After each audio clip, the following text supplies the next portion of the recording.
Sales is the most lucrative skill in the world, period. The problem is most sales advice out there today is outdated, cheesy, and could even keep you from the deals that can make all the difference in your career.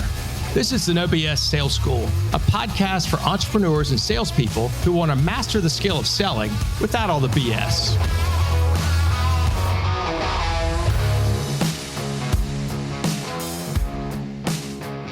Welcome to the No BS Sales School podcast. I'm your host, Walker McKay.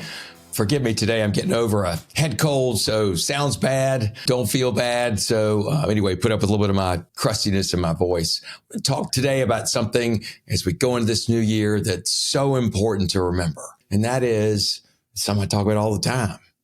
Behavior. Sales behavior is what wins the day. I had lunch with a guy today who runs a commercial real estate firm, and he was talking about how do I get my guys up to speed faster? How do I get the new guys we've hired up to speed? And even some of the ones that have come in with some experience, but from another market. How do I get those guys up to speed so they're doing business here? And what I told him was, I said, this is hard because it's not part of your culture. I said, but for somebody to succeed in your business, what they need to do is I'm just making this number up. In some markets, it would be 5 times this high. But I would say in a small to mid-market like Columbia, South Carolina, they need to make 50 dials a week. 50 dials a week to property owners, if that's the goal.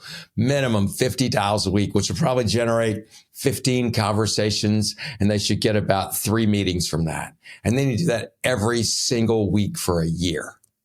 And after that, probably every single week for another year. And if they do that, they'll be set up to succeed for a long period of time. Because usually, and I know this market's different, we've been in a bull market for commercial real estate for 40 years, in theory, right? We've had some dips and ups and downs, but it's been a bull market for a long damn time. And what I'll tell you is, maybe it's harder now, maybe it's not, I don't know. But if you want to succeed, no matter what the market is, put in the damn time. Do the work that nobody wants to do. And that's what will differentiate you, is you're willing to do the work that nobody wants to do. When it sucks, when nobody wants to talk to you, when nobody feels like they're buying, you got to put in the work.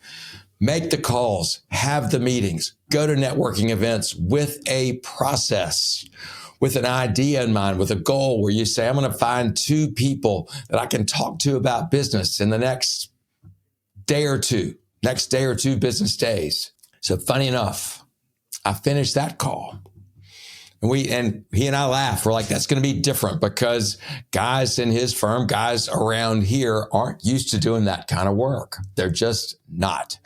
And they follow along. They hope to get lucky, and some of them are and some of them aren't. But if you want to make damn sure you are, that's the work you have to do. And I don't care what business you're in, that's the case. So I come back and I have a meeting with a guy who's a banker. He's a great guy, different than others I've met, although I love all my bankers, right? But he said to me, let me tell you how I built my business. He just moved to a new bank a couple of years ago. And he said, I built my business because I make 50 to 100 calls a week, and I do it every single week, and I don't miss. And he said, I call people and say, you know what? My guess is you're not looking for another bank, but I'd love to spend 30 minutes with you, learn a little about your business. So just in case someday when you need a banker and you call me, I'll know a little bit about you and we can skip the first step. He says, not everyone wants to meet with me, but he makes this 50 calls a week. And guess what? He's setting 3 to 5 meetings a week. And if somebody meets with him, he follows up every 3 months or so.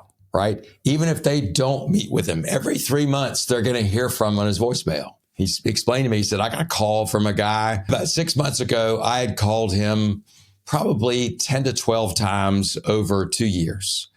And he said, my people in my office were laughing at me that I keep calling this guy. And you know what? He picked up the phone and called me and says, you've been really persistent. My bank just screwed me over. I need to talk to you. This banker had never talked to the customer. He just left him voicemails for 2 years, every 3 months. The guy picked up the phone and called him back. That's all of our dreams, right? Have somebody pick up the phone and call you about business.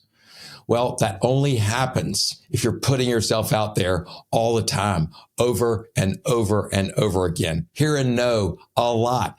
calling it no a lot because it wasn't the right time, wasn't the right situation. The person you're calling hadn't stumped their toe. This banker I talked to was smart enough to recognize the only reason somebody switches banks, because it's a pain in the ass to switch banks, I can assure you, is when they've stumped their toe. When the bank they have has screwed up, when there's been a mistake, when there's been a problem and they didn't handle it well.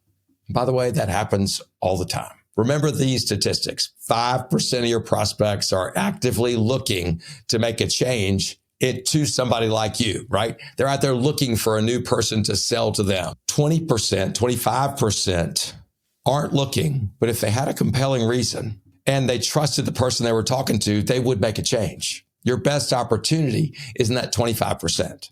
The ones that aren't looking, the 5% they're looking, they're getting 3 quotes. They're going to pick probably based on lowest price. They've already gone on the road to the research. That's going to be a hard one to get.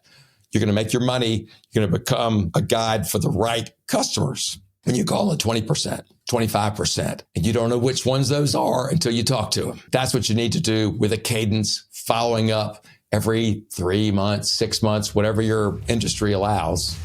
Not every day, not every week, not everybody's going to call you back, but be out there, put yourself out there, make the calls that are hard to do. This will separate you from everybody else. I'm Walker McKay with No BS Sales. Want to grow your business? Do behavior. Thanks for listening to the No BS Sales School podcast. If you're struggling to close deals, then I want to invite you to take my free mini course, where you'll learn the 7 most expensive sales mistakes that will cost you time, money, and credibility. So be sure to click the link in the show notes or go to www.7salesmistakes.com. That's the number 7salesmistakes.com. Thanks again for listening to the No BS Sales School podcast.